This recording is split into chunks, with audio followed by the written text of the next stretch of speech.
সুপ্রিয় দর্শক শ্রোতা, আমন্ত্রণ জানাচ্ছি বাংলা ভিউ রাতের সংবাদে। সাথে আছে আমি সত্যজিৎ সিংহ। শুরুতেই শিরোনাম। সিলেট কক্সবাজার রুটে বাংলাদেশ বিমানের ফ্লাইট শুরু। প্রতি সপ্তাহে এই রুটে চলাচল করবে 4টি ফ্লাইট। সহসায় খুলছে না শিক্ষা প্রতিষ্ঠান, 19শে ডিসেম্বর পর্যন্ত বাড়ানো হয়েছে ছুটি। সিলেট মাস্কাট সিলেট রুটে ফ্লাইট পরিচালনা করবে ইউএস বাংলা এয়ারলাইন্স। 17 নভেম্বর থেকে ফ্লাইট শুরু। সড়কে শৃঙ্খলা ফেরাতে সিলেটে চলছে ট্রাফিক পুলিশের অভিযান। 107টি যানবাহন আটক ও 49টির বিরুদ্ধে প্রসিকিউশন। করোনা ভাইরাসে দেশে আরও 13 জনের মৃত্যু। একদিনে 1850 জনের শরীরে করোনা ভাইরাসে শনাক্ত। একই সময়ে সুস্থ হলেন 1750। সিলেট বিভাগে 31 জন করোনা আক্রান্ত শনাক্তের দিনে সুস্থ হলেন 55 জন। মারা গেছেন আক্রান্ত আরেকজন। যশোরে ট্রাক ও ভ্যানের সংঘর্ষে স্কুল ছাত্রী ও ভ্যান চালক নিহত, আহত 2। এতক্ষণ শুনছিলেন শিরোনাম, এবারে বিস্তারিত। সিলেট কক্সবাজার রুটে শুরু হলো বাংলাদেশ বিমানের ফ্লাইট। বৃহস্পতিবার সকাল 11টা 65 মিনিটে 68 জন যাত্রী নিয়ে ওসমানী বিমানবন্দর থেকে কক্সবাজারের উদ্দেশ্যে রওনা হয় ফ্লাইটটি। প্রতি সপ্তাহে এই রুটে 4টি ফ্লাইট যাতায়াত করবে বলে জানিয়েছে বিমান কর্তৃপক্ষ। বিমান কর্তৃপক্ষ জানায়, সপ্তাহের প্রতি মঙ্গলবার বেলা 11টা 45 মিনিট ও বৃহস্পতিবার বেলা 11টা 50 মিনিটে সিলেট থেকে কক্সবাজারের উদ্দেশ্যে ছেড়ে যাবে বিমানের ফ্লাইট। এছাড়া কক্সবাজার সিলেট রুটে সপ্তাহে 2 দিন রোববার দুপুর 12টা 5 মিনিট এবং মঙ্গলবার দুপুর 1টা 45 মিনিটে কক্সবাজার থেকে পূর্ণভূমি সিলেটের উদ্দেশ্যে ফ্লাইট ছেড়ে যাবে। শিক্ষা প্রতিষ্ঠান খুলে দেওয়ার চিন্তাভাবনা করছে সরকার, এমন আলোচনার মধ্যেই আবার ছুটি বাড়ানো হয়েছে।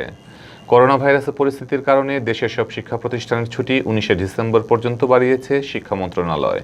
বৃহস্পতিবার শিক্ষা মন্ত্রণালয়ের তথ্য ও জনসংযোগ কর্মকর্তা MA খায়ের স্বাক্ষরিত এক বিজ্ঞপ্তিতে এ তথ্য জানা গেছে। মহামারীর প্রকোপ বাড়তে শুরু করলে গত 17 মার্চ থেকে দেশের সব শিক্ষা প্রতিষ্ঠান বন্ধ করে দেওয়া হয়। কওমি মাদ্রাসা বাদে অন্য সব শিক্ষা প্রতিষ্ঠানে 14 নভেম্বর পর্যন্ত ছুটি ঘোষণা করা ছিল। সেই সময় শেষ হওয়ার 2 দিন আগে আরও এক দফা ছুটি বাড়ানোর ঘোষণা এসেছে। শিক্ষামন্ত্রী দীপু মনির আভাস ছিল, মহামারীর পরিস্থিতি বিবেচনা করে এবং আগামী বছরের SSC ও HSC পরীক্ষার্থীদের কথা মাথায় রেখে 14 নভেম্বরের পর সীমিত পরিসরে শিক্ষা প্রতিষ্ঠান খুলে দেওয়া হতে পারে। মহামারীর মধ্যে এবার 5ম ও 8ম শ্রেণীর সমাপনী পরীক্ষা এবং মাধ্যমিক স্তরের বার্ষিক পরীক্ষা নেবে না সরকার। আর 8মের সমাপনী এবং SSC ও সমমানের ফলাফলের ভিত্তিতে HSC ও সমমানের পরীক্ষার ফল ঘোষণা করা হবে। গত 17 মার্চ থেকে দেশের সব শিক্ষা প্রতিষ্ঠানে ছুটি চলছে। করোনার বাস্তবতায় দীর্ঘদিন ধরে শিক্ষা প্রতিষ্ঠানগুলো বন্ধ থাকায় প্রায় 4 কোটি শিক্ষার্থীর পড়াশোনা অত্যন্ত ঝুঁকিতে পড়েছে।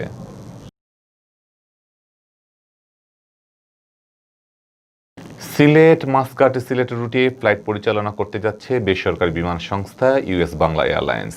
17 নভেম্বর থেকে শুরু হবে এ ফ্লাইট। সপ্তাহে 2টি ফ্লাইট পরিচালনা করবে বিমান সংস্থাটি। বুধবার প্রতিষ্ঠানটির মহাব্যবস্থাপক কামরুল ইসলাম স্বাক্ষরিত এক বিজ্ঞপ্তিতে এ তথ্য জানা যায়। ইউএস বাংলার পক্ষ থেকে জানানো হয়, সপ্তাহের প্রতি মঙ্গলবার ও শুক্রবার সন্ধ্যা 7:30টার সিলেটের MA ওসমানী আন্তর্জাতিক বিমানবন্দর থেকে উড্ডয়ন করবে এবং স্থানীয় সময় রাত 10:30টায় মাস্কাটে ফ্লাইট অবতরণ করবে। প্রতি মঙ্গল ও শুক্রবার মাস্কাট থেকে স্থানীয় সময় রাত 11:30টায় উড্ডয়ন করে পরদিন সকাল 7:15টায় সিলেটে অবতরণ করবে। সিলেটে ট্রাফিক পুলিশের অভিযান অব্যাহত রয়েছে। বৃহস্পতিবার মেট্রোপলিটন এলাকার বিভিন্ন স্থানে অভিযান চালিয়ে 107টি যানবাহন আটক ও 49টি প্রসিকিউশন দাখিল করে পুলিশের ট্রাফিক বিভাগ। সড়কে শৃঙ্খলা ফেরানো ও সড়ক পরিবহন আইন 2018 বাস্তবায়নের লক্ষ্যে সিলেট মেট্রোপলিটন পুলিশ কমিশনারের নির্দেশে ট্রাফিক বিভাগ দ্বিতীয় দিনের মতো মহানগরীতে 8টি চেকপোস্টের মাধ্যমে বিশেষ অভিযান পরিচালনা করে। তেমুখী বাইপাস, লাক্কাতুরা বাজার, সুরমা বাইপাস, আলমপুর ফাঁড়ির সামনে, পাড়াইট চক পয়েন্ট, আম্বরখানা ও শেখঘাট পয়েন্টে বিশেষ চেকপোস্ট বসানো হয়।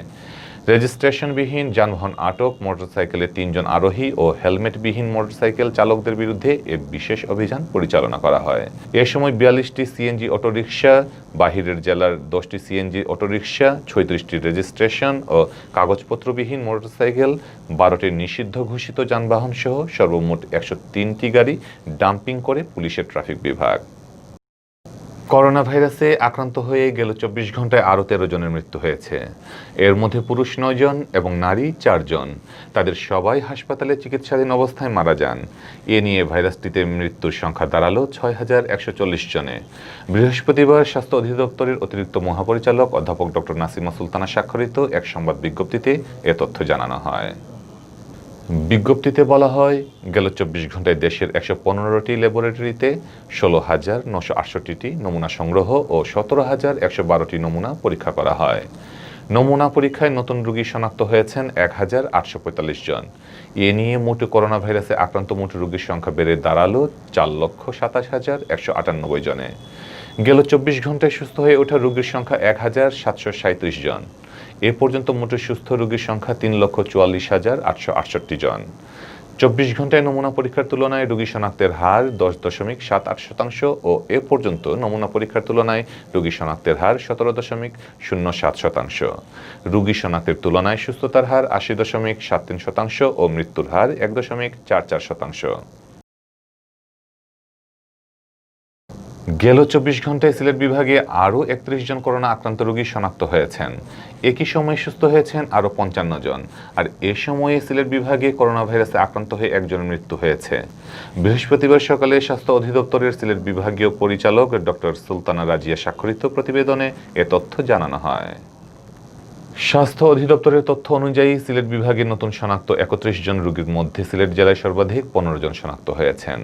এছাড়া বিভাগের সুনামগঞ্জ জেলায় ২ জন, হবিগঞ্জে 2 জন ও মৌলভীবাজার জেলায় 1 জন করোনা আক্রান্ত রোগী শনাক্ত হন। এছাড়া সিলেটের এমএজি ওসমানী মেডিকেল কলেজ হাসপাতালে চিকিৎসাধীন আরও ১১ জনের শরীরে করোনা উপস্থিতি শনাক্ত করা হয়েছে।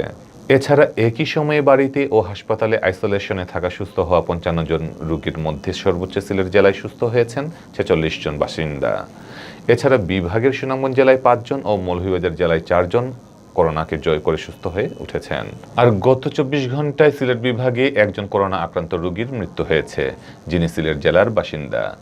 সিলেট বিভাগে বর্তমানে করোনা প্রমাণিত রোগীর সংখ্যা ১৪,০৭২ জন। এর মধ্যে সিলেটে জেলায় অর্ধেকেরও বেশি ৭,৯৬৮ জন। এছাড়া সুনামগঞ্জে ২,৪৩২ জন, হবিগঞ্জে ১,৮৬২ জন ও মৌলভীবাজারে ১,৮১০ জনের করোনা শনাক্ত হয়েছে। সিলেটের ৪ জেলায় ৫৭ জন করোনা আক্রান্ত রোগী হাসপাতালে চিকিৎসা নিচ্ছেন। এখন পর্যন্ত সুস্থ হয়েছেন বিভাগের ১২,৭৭৩ জন করোনা আক্রান্ত রোগী এবং মৃত্যুবরণ করেছেন ২৩৮ জন। যশোরের শার্শায় ইটভাটার ট্রাকের সাথে শিক্ষার্থী বহনকারী ভ্যানের মুখোমুখি সংঘর্ষে দুর্ঘটনা ঘটেছে। এতে এক শিক্ষার্থী ও ভ্যান চালক মারা গেছেন। আহত হয়েছেন আরও ২ শিক্ষার্থী। নিহত স্কুল ছাত্রীর নাম সেফা খাতুন ও ভ্যান চালকের নাম আবু হানিফ। বৃহস্পতিবার সকাল ৯টায় যশোর সাতক্ষীরার হাইওয়ে সড়কের খাজুরা নামক স্থানে এ দুর্ঘটনা ঘটে। সকালে অ্যাসাইনমেন্ট পরীক্ষার খাতা জমা দেওয়ার জন্য ভ্যানযোগে স্কুলে যাচ্ছিল কয়েকজন শিক্ষার্থী। পথিমধ্যে খাজুরা নামক স্থানে ইটভাটার ট্রাকের সাথে ভ্যানটির মুখোমুখি সংঘর্ষ হয়। এতে ঘটনাস্থলেই শেফা খাতুনের মৃত্যু হয়। স্থানীয়রা আহতদেরকে উদ্ধার করে উপজেলা স্বাস্থ্য কমপ্লেক্সে নিয়ে গেলে কর্তব্যরত চিকিৎসক তাদেরকে উন্নত চিকিৎসার জন্য যশোর ২৫০ শয্যা হাসপাতালে পাঠায়। সেখানে চিকিৎসাধীন অবস্থায় মারা যান ভ্যান চালক আবু হানিফ। এতক্ষণ শুনছিলেন বাংলাভিউ রাতের সংবাদ। কিছুক্ষণ পর শুনুন সিলেটের আঞ্চলিক ভাষায় রাতের সংবাদ। দেখার আমন্ত্রণ জানিয়ে বিদায় নিচ্ছি। সাথে থাকার জন্য ধন্যবাদ।